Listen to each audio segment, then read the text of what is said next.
Yes, so we want a good protein, right?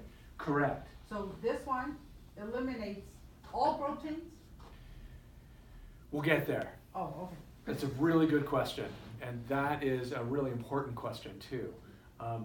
But really, to answer your question, this protein is there for a reason, and we need it there, and we need that to function. So we can't just get rid of both the good and the bad. We can't just get rid of everything and expect our systems to work normally. What we really would like to do is get rid of just the abnormal protein, right? Because of the problem in the gene, in the DNA. But we'll get to how that's done. And this is the start of that discussion, in fact. So a SNP, or single nucleotide polymorphism, is what that stands for, is a specific term for a copying error in our DNA.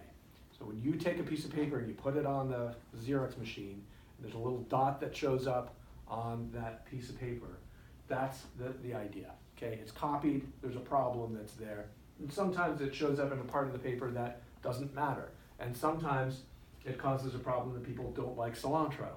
And sometimes it's right in the middle of the key sentence, and so you can't read it. And so it really depends on where that copying error occurs, what kind of impact it has on our health.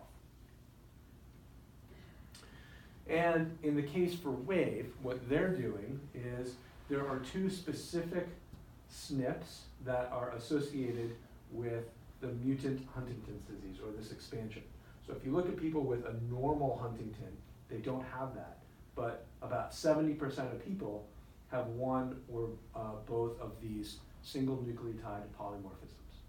So if you target those and then go back and get at this, then to get to your question, we're going to target only the abnormal function. And so this is Wave's approach to this.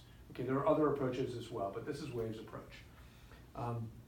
And so that's why they are doing not just a CA gene repeat analysis, but do people on the same gene, because this is only one part of the gene, but do people on the same gene have one of these two other types of substitutions or errors in the DNA?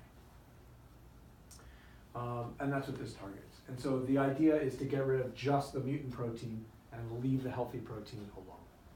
So Sam, how come, say, like 30% of the people might not have SNP 1 or 2? Is it just? That's just the way we're made in human Variation. variation. And so it's not clear why, but on this Huntington's disease, on this gene for Huntingtin, the protein, this area is associated with two others, but we don't know why it doesn't show up in the normal. Okay, and if a person didn't have the SNP 1 or 2, then they would not be eligible for Correct. that. Because treatment. the idea in terms of the WAVE is, this is a beacon, it's a target, it's GPS. It says, here is the abnormal Huntington gene. So go after this and stop the production of that abnormal protein so that you can maintain the healthy protein production. So you're saying that they target those SNPs? They're not looking at the CAG stuff? Well, they're targeting it as GPS, right? But you use your GPS to get somewhere. But that's not, this is just to locate the gene. But this isn't the target for therapy. Oh, okay. The target for therapy is that CAG repeat. That's in a different part of the same gene. So I don't know if I'm asking the same question, but if they don't have those SNPs, can you still have the repeats, the abnormal repeats? It's the